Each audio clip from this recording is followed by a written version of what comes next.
So, for the past year, I've been doing an excellent job of not caring about what other people think of me. And enjoying every bit of life.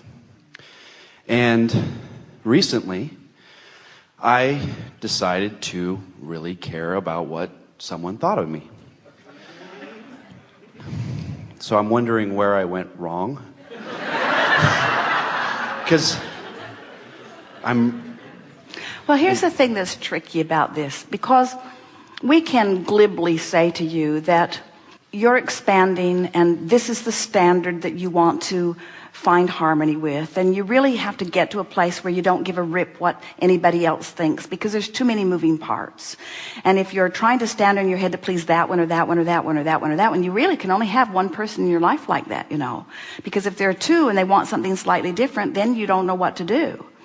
But all of that is, while it is law-based, it's not the easiest thing in the world for you to make work in your life, because the fact of it is, there are a lot of people in your life, and a lot of people do hold you as their object of attention, and a lot of people do have a response to things you do and things you say and things you think.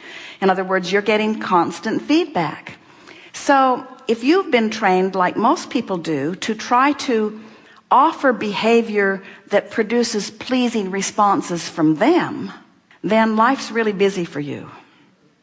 Your parents taught that to you early on. If you please them, they smile. If you don't please them, they punish you in some way. And without meaning to, they were well-meaning in every case, they trained you away from your own guidance system. And the thing that's tricky about that is that as you try to please that one, no matter what it is, there is a strong possibility that you are defying what you have actually put into your own vibrational reality, that your own source energy is calling you towards. So you really have come to a rather strong decision that is of great value when you say, I've decided that it matters most to me how I feel, because it matters most to me that I'm in alignment with source.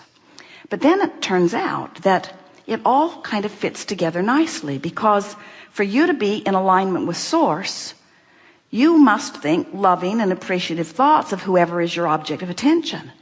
And when you're thinking loving and appreciative thoughts of whoever is your object of attention, the law of attraction matches you up with things that feel really good to both of you. In other words, these laws really do not betray you in any way. Here's an interesting way of approaching this. So someone says, I want to be appreciated. So let's say this person who wants to be appreciated looks to a girlfriend or a boyfriend or a mother or someone and wants to be appreciated. But that person, for whatever reason, isn't appreciating them.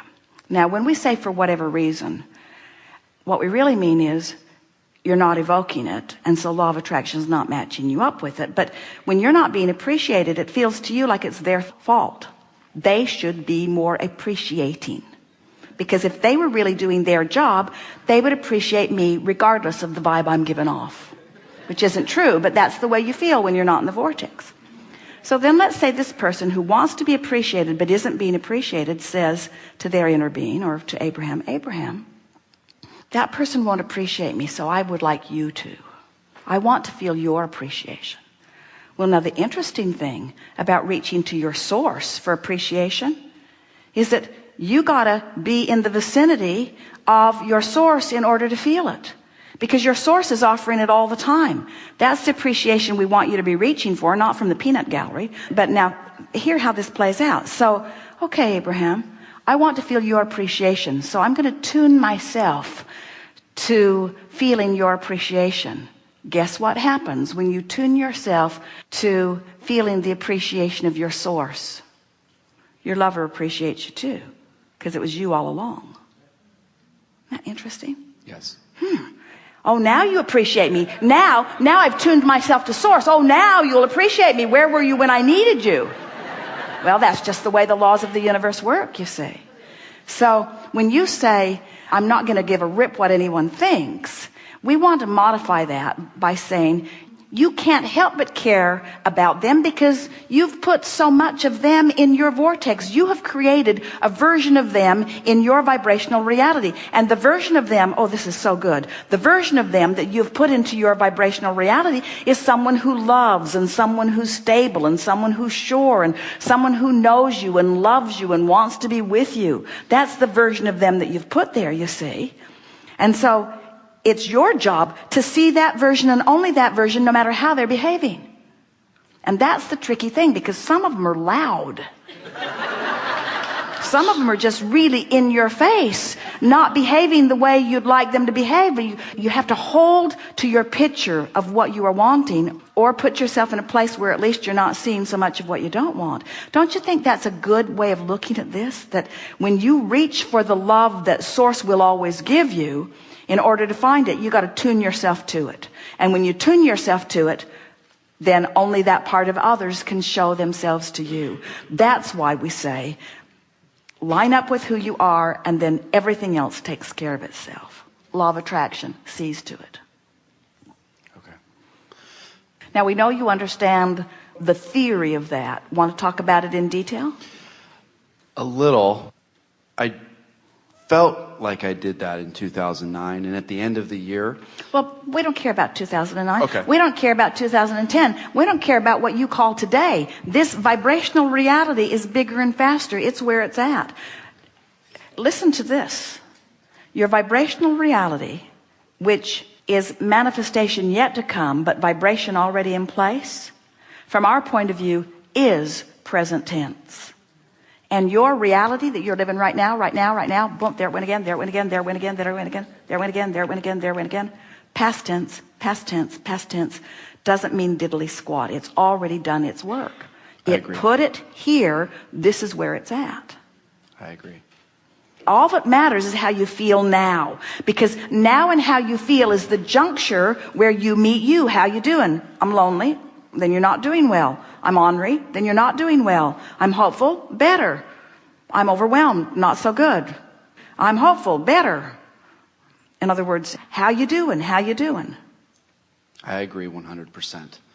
And so, as we said to someone earlier, our best work is to soothe your resistance. So we start to soothe your resistance by telling you the unequivocal, undeniable law that never gets squirrely on you. Now, if you want to give us some details, we'll help you soothe your resistance. Specifically, the feedback on me at work was negative relative to my perception of how I was performing.